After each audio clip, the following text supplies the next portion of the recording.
You wanted to speak with me, Mother? I had hoped to speak with you alone, Nattie. Your message mentioned your concern about an unusual creature that was spotted in the woods near Hogsmeade. That could have been anything. You know what it was, Nattie.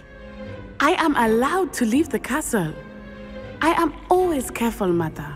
Careful? Officer Singer disagrees. She sent me an owl telling me that you have been trying to collect evidence of some kind against dark wizards.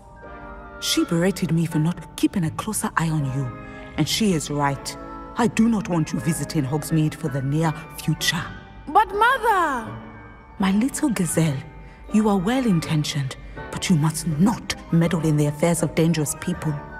If someone had meddled in Matabeleland, Father would still be with us. I must get to class. Perhaps your friend can get you to listen to reason. So frustrating.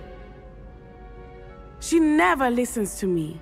She called you her little gazelle. Is that a term of endearment where you're from? It is specific to me. I am the unusual creature in Hogsmeade she mentioned. Self-transfiguration is not taught at Hogwarts, so I am gently discouraged from practicing it. However, I am an animagus, and it is in my gazelle form that I have been able to wander the Highlands rather freely until now, much to my mother's chagrin. That is how I managed to spy on Rookwood and Harlow. Were you born an animagus, or did you learn to become one? Animagi are not born. The process is quite elaborate. It involves holding a mandrake leaf in one's mouth for an entire month, then placing the leaf in a crystal vial so that it is imbued with moonlight, then adding one of your own hairs. And that is just the beginning. Self-transfiguration is common among students at Wagadu, but Professor Weasley considers it much too dangerous to teach at Hogwarts. How does it feel to transform into an animal? Well, the first time it can be a bit unnerving. I felt a kind of searing pain and a strong double heartbeat. But it gets easier the more you do it. I no longer feel any pain, and I must say, I find a sense of comfort in the double heartbeat. And I love being able to view the world from a different perspective. Can you choose what form your animagus will take? Oh no, a person's animagus form is determined by their personality. My mother is convinced that my form is a gazelle because I adapt well to any situation. I believe it is because I can sense danger and keep my wits about me. Now the nickname makes sense. What an extraordinary ability to have. It is. I love transforming, but Mother is less enthusiastic about it. She says that no creature, especially one as rare as a gazelle, should be bounding about where poaching has become so prevalent. She claims that she has foreseen tragedy befall me in my gazelle form. But she has used her sight to control me too many times. I no longer believe it.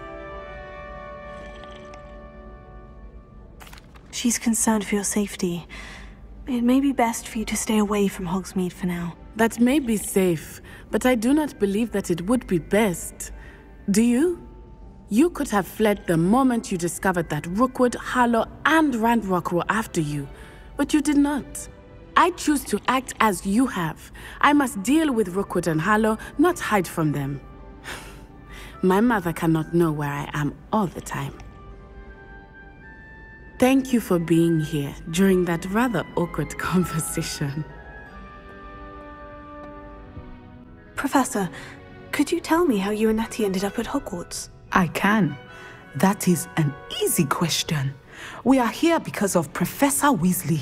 You knew Professor Weasley when you were in Uganda? I knew of Professor Weasley. As you may or may not be aware, Professor Weasley's work once took her around the globe.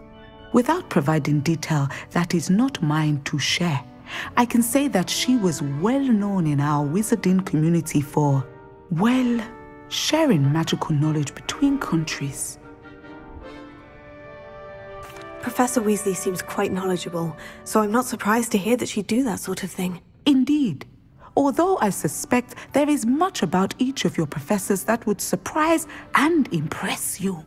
Such exchanges of information, ministry sanctioned or not, have occurred for centuries. It was an African sorcerer, in fact, who shared the unlocking charm with a certain wizard from London.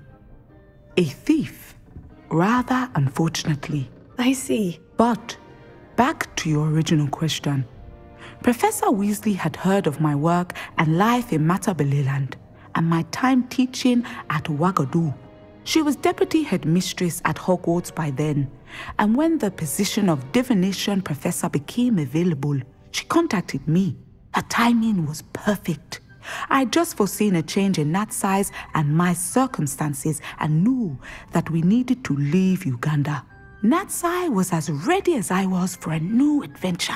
So, off we went. Nattie has spoken of your move. She was quite kind to me my first day here, in Charms. That sounds like Natsai. I'm glad she has found a friend in you. Now, I must return to my work. As I've told Natsai, do be careful.